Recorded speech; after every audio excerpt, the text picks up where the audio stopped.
Hello again, and welcome back to Marketing with Purpose. My name is Monica Pitts, and our businesses are always ebbing and flowing. They come in and out of streams of revenue, and you come up with new ideas, and it's really hard to know where to focus and where to start, especially if you're an ideas person. Because ideas people love that phase. They love the ideas phase. It makes them excited. I'm an ideas person. I love that big picture phase where you're planning and imagining. I have these conversations with my husband and I'll be like, oh, I'm so excited and this and that and this, and then this could be great. And I'm like selling myself on this idea. And then he starts howing me. And I'm like, dude, don't how me right now. This is the wow stage, okay? We're wowing. We're getting very excited.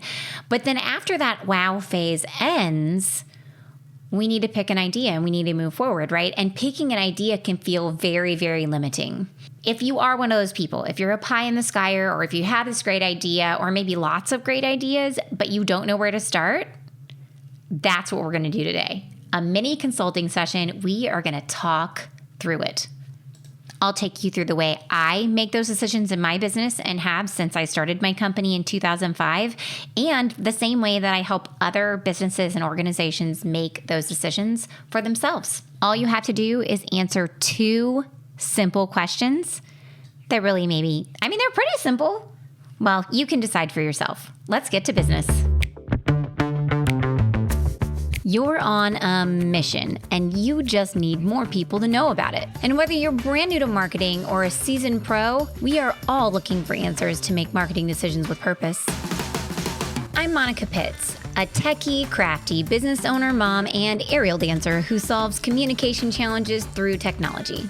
This podcast is all about digging in and going digital. I'll share my marketing know-how and business experience from almost 20 years of misadventures. I'll be your backup dancer so you can stop doubting and get moving towards marketing with purpose. Now, I really hope that you were not listening to this on your way to work and doing the Monica thing where she takes notes on the console of her car in the teeny tiny notepad and almost causes a 10-car pileup. Don't do that, because you can absolutely go out to makecreate.com and get all of these tools with links to them online. You can. It's totally cool. Just go to the blog. It's there. MAYECREATE.com. Dang, my former cheerleading years are coming out. Hoofta. Now, if you don't know where to focus or where to start, you're not alone. I cannot tell you how often I run across this topic in consulting sessions or when speaking with new entrepreneurs. First, I want to hug them for all of their enthusiasm because I know I've met a kindred spirit. And then I also want to kick them at the same time because I've been a business owner since 2005, and I very quickly learned that it was my job to make decisions and move forward, and my team was going to respect me more for being able to make a decision and move forward quickly and maybe even fall flat on my face and recoup quickly than they would be for me hemming and hawing and throwing a whole bunch of stuff out there, never actually following through because I've already moved on to the next idea. It can just paralyze your team and the growth of your business because you're not making forward progress. You're just staying put. Now, I call these idea folks pie in the skyers, and they're actually terrible to design for because their vision, it just keeps changing. And that's why I so often tell many new service providers starting out, especially those who don't have an idea that the market is already educated about, that they need to keep their design costs on the low side because their entire brand is actually in a process of evolution. They have to first help people identify that they might possibly need this thing or that they have a problem. And then they have to teach them that their product or service is actually the solution. And other people, it's just really straightforward, right? You need a plumber, you need a plumber. But for people who are starting a art studio that's actually cognitive behavioral therapy, that's different, right? People don't know. They don't know about you, and they don't know how your art can help them heal or solve problems. And there's people doing those types of services all over the universe right now who have this amazing talent, and they're sharing it with the world and helping other people become better or solve problems and live a better life. And those are the types of products and services that really get people stumped because there's not a business model for them to look at. There's not a McDonald's for them to draw from, right? You're starting your own thing, your own way, but where do you start? Well, the first thing I would love for you to do is write down your why. Why are you doing this?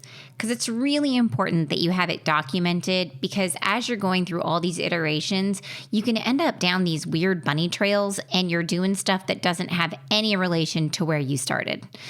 Write down your why and keep it close to you. Understand why you're doing it for yourself. Why you're doing it for others. Why is it the best way? That's super important because the decisions that you make down the road need to support that why. The next thing I want you to do is to challenge yourself just a little bit because we get these blinders on and we think, well, this is where we need to be. This is where I need to go. This big thing down the road. But we don't always start where we end, right? You don't start training for a half marathon by going out and running 13.1 miles. You start potentially by walking 1. Okay. And so growing these new service lines or developing a new business, it's all about taking baby steps. And what you start doing is maybe not what you will end up doing, but we need to start someplace. So allow yourself to take your blinders off and remove some of your preconceived notions that might be distracting you from seeing this clear path. We all have companies and organizations that we admire, people, thought leaders that we admire. They didn't get there overnight. It wasn't magical. There were baby steps that they took along the way. So the thing that we have to decide right now is what is your first baby step? And to determine your first baby step, of course, you have your why. We just talked about that. And you're going to think about it very open-mindedly, understanding that we're taking this first baby step so we can get to point B, which will be way better than point A because you will have learned lessons through activity A in point A, right? Okay, so I want you to ask yourself, who do I have access to right now? Who are the people that I know that I can bring on board with me that are going to help me accomplish this mission? Now, by bring on board, I don't necessarily mean you're going to hire them or they're going to be part of your team. I mean, who do you know that you can reach out and talk to and meet more people and gain influence that will help you move forward in this baby step? And these people should probably be one of two things. They need to be in great pain and absolutely need you, or they need to absolutely love you. Those are the two things, right? So we want to start where the people are, the people that we have access to. So often I talk to people, especially new entrepreneurs that are trying to help other people or organizations that are trying to help other people. And they're like, I want to help this specific person. The problem is they don't have access to that person yet, but they have access to someone. Who is that someone? We have to meet all the people that we're going to help. So we look at the people that we have and we're like, what are they? Who are they? How can they help me get where I want to go? Is it that they really, really need this service? Well, if they really, really need this service, then do that service first. There you go. Boom. All done. Even if it's not the most glamorous service, even if it's not the idea that really makes you super excited, that might be the next step that you need to take so that way you can generate the revenue that you need to move on to the next step. When I started my business, I was presented with an opportunity to be an in-house marketer for a real estate company. Do I love real estate? No. Do I like taking pictures of homes? No. Do I like open house ads? Absolutely not. Was I going to have a job where I got to meet lots of people who were independently employed, who knew lots of other people in the town who could introduce me to them and I could build websites for them and do graphic design for them? Yes.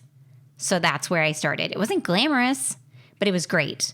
Another good example of this is in 2020, when no one was buying websites, we were like, what are we going to do?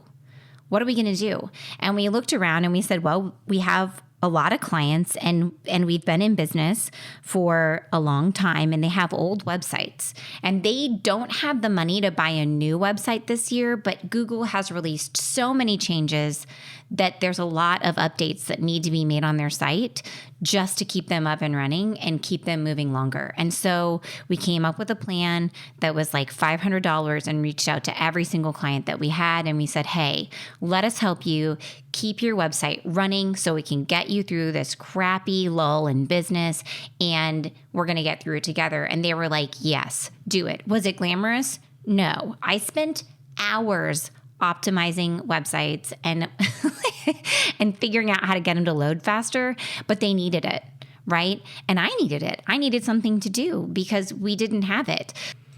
Now, those are two, like, not super revolutionary examples, but good examples of making decisions on how to move forward by looking at the people that you have access to right now.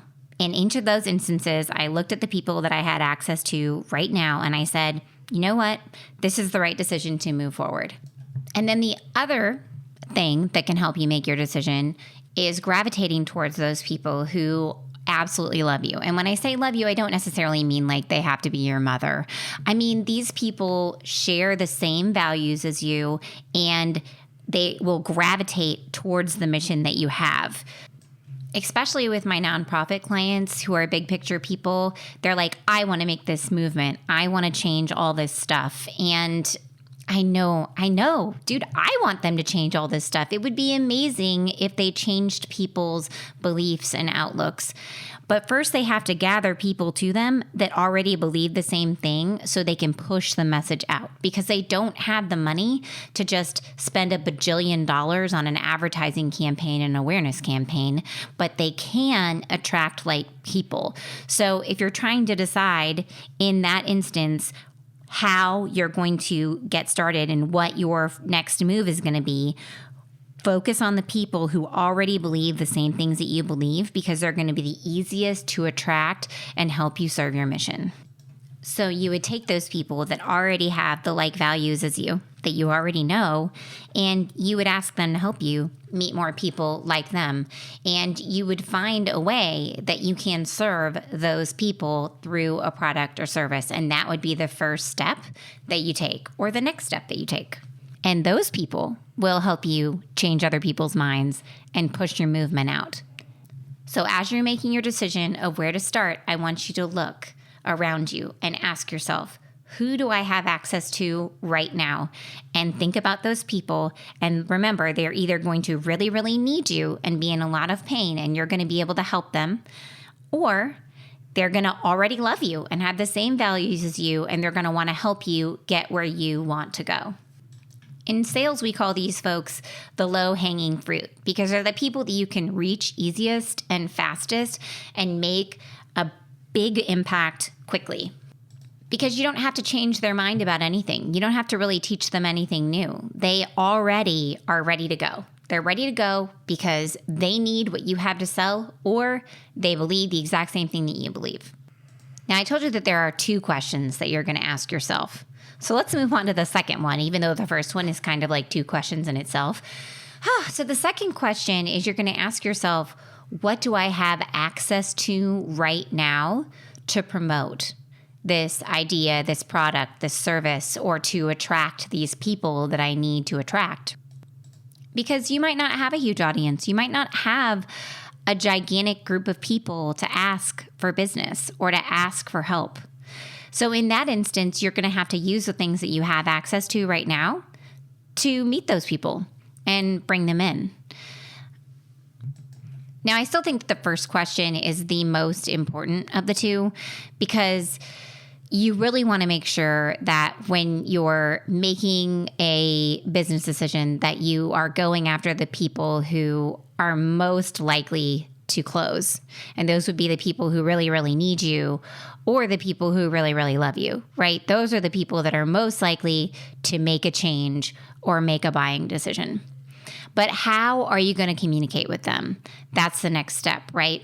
And if you don't have them already in your audience, like I just said, you need a way to bring them into your audience. So what do you have access to right now that will allow you to do that? And based on what you have, is it even viable? Like, can you do that? Or is something else going to be a better plan? Do you have people that you already know? Do you have an email list? Are you part of a Facebook group? Are you part of a volunteer organization? Are you in a sorority? Do you have Twitter followers? Do you have a blog? Do you have thousands of people visiting that blog? What do you have? Do you have money? These are all assets that you can use to market and meet those people. Even if your low-hanging fruit are your clients that you can provide this service to that they need right now, this instant, if you don't have a way to contact them, then you don't really have access to all those people. So what do you have that you can use to communicate with them? Especially if you're working on a budget, this can really influence your decision about what you're going to do. Because if the resources that you have access to communicate with people aren't going to allow you to meet the people that you need to meet to get to your end goal, then that end goal might not be the right one right now. It might not be the right first baby step. So use these 2 questions and weigh them against each other. Ask yourself, who do you have access to right now? Or who has the greatest need? Who loves you the most? And then ask yourself, how can I attract them? And try with the answers to those questions to marry together the right logical answer for your next baby step that's going to get you to where you want to go, which is the great big why at the end of the tunnel. Now, when I'm answering these questions for myself or for a client, I absolutely write all this stuff down. I can't just talk it out. I have to be able to see it on paper to be able to understand all my options. And a lot of the times I'll come up with these options and I'll write them down and then I'll walk away from them. And I come back when my enthusiasm is lower and see if they still feel right. If I can't resell myself on the concept that I decided on earlier, then it probably isn't the right choice. And if I still like the concept that I decided on earlier, then it's time for me to make my next baby step, which isn't generally spending a boatload of money on something. It's usually testing it out and making a phone call and pitching the idea to people. Ask them for their feedback. What do they think about it? Is it something that they're interested in? Is it something that they would do? Pitch them some prices. Ask them if they think they're too high or too low. The first sets of conversations that you have, they aren't really sales conversations. They're research. Treat them that way and just be super open and transparent and honest and ask people. You can ask people via email. You can ask them on social media. You can ask them on the phone. I love having phone conversations for this very purpose. And even people that know people that might like it are great people to have conversations with. How many times have I said the word people in this podcast? It's absolutely ridiculous. Okay, people. That is my thought. So if you have a ton of ideas and you don't know where to focus, I want you to start here. And I want you to ask yourself those 2 questions. Who do you have access to right now? And what do you have access to right now? And within those 2 answers, that is going to help you find what to focus on right now to grow your business or start your organization and make that next baby step. And then you can start doing some research. Awesome. All right. Well, thank you so much for your time today as I philosophized about, is philosophizing even a word? It doesn't really matter. You know what I'm saying. As I got to get all this out and take you through this semi-self-guided consulting experience. Like I said earlier, write it all down. Write down your why, write down your options, weigh them out, do pros and cons. That's the way that I find my answers, right there. Answering these 2 questions and then analyzing. So thank you so much for your time today.